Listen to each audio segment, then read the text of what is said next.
else. There's a lot of great elements that Prototype 2 brings to our Prototype fans.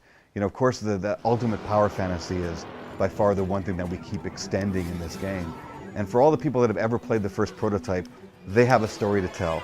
You know, about the time they may have hijacked a tank and gone through the city blasting all the cars and everything around them and having things flying.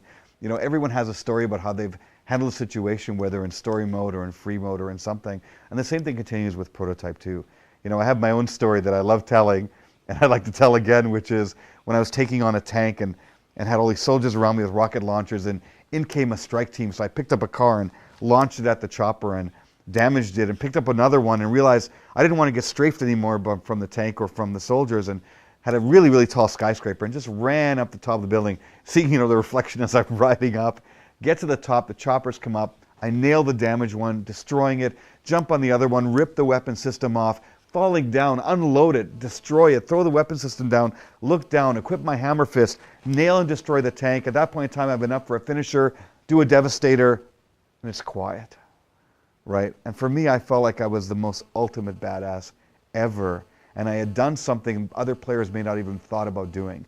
And it's a story I tell because I'm so proud of it, but also that encapsulates Prototype 2. That's what we continue bringing to our Prototype fans.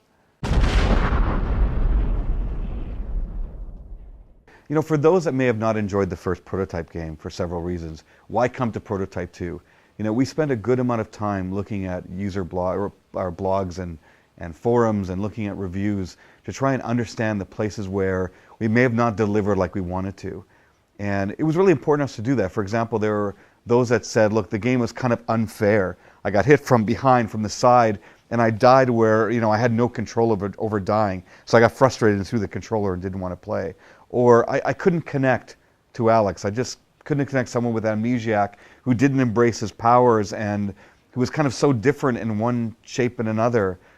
There were other ones that said, oh, the open world's kind of bland, right? It's kind of boring and things like that. So, you know, we took all those things to heart. You know, whether we necessarily agreed completely or not, we have to look at the fact that our fans play the game ravenously, and for those that didn't, they didn't for a reason.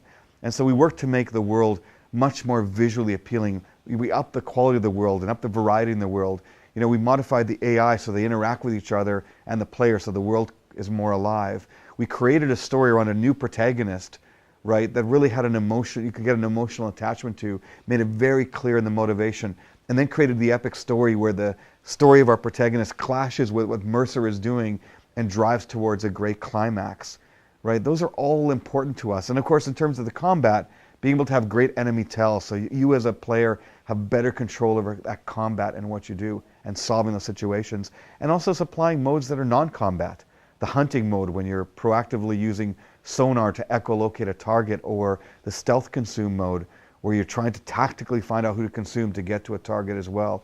We give that player choice. So we really think not only making it better than the first and improving on the places where we may have fallen down, but the things we've added to the game, I think, will bring a lot of people back. So in Prototype 2, the story takes place in 3 zones, which we call New York Zero. It's kind of ground zero of the virus. Part of the zone is part of Manhattan from the first game, but re-envisioned because the second outbreak has really ravaged the area. You have a lot of infected, you have tendrils everywhere, you have collapsed buildings, buildings on fire. I mean, it's very much a different world and different area than the first game. Then you have the brand new green zone, which is the most normal of the zones because it's Blackwatch and Gentek headquarters.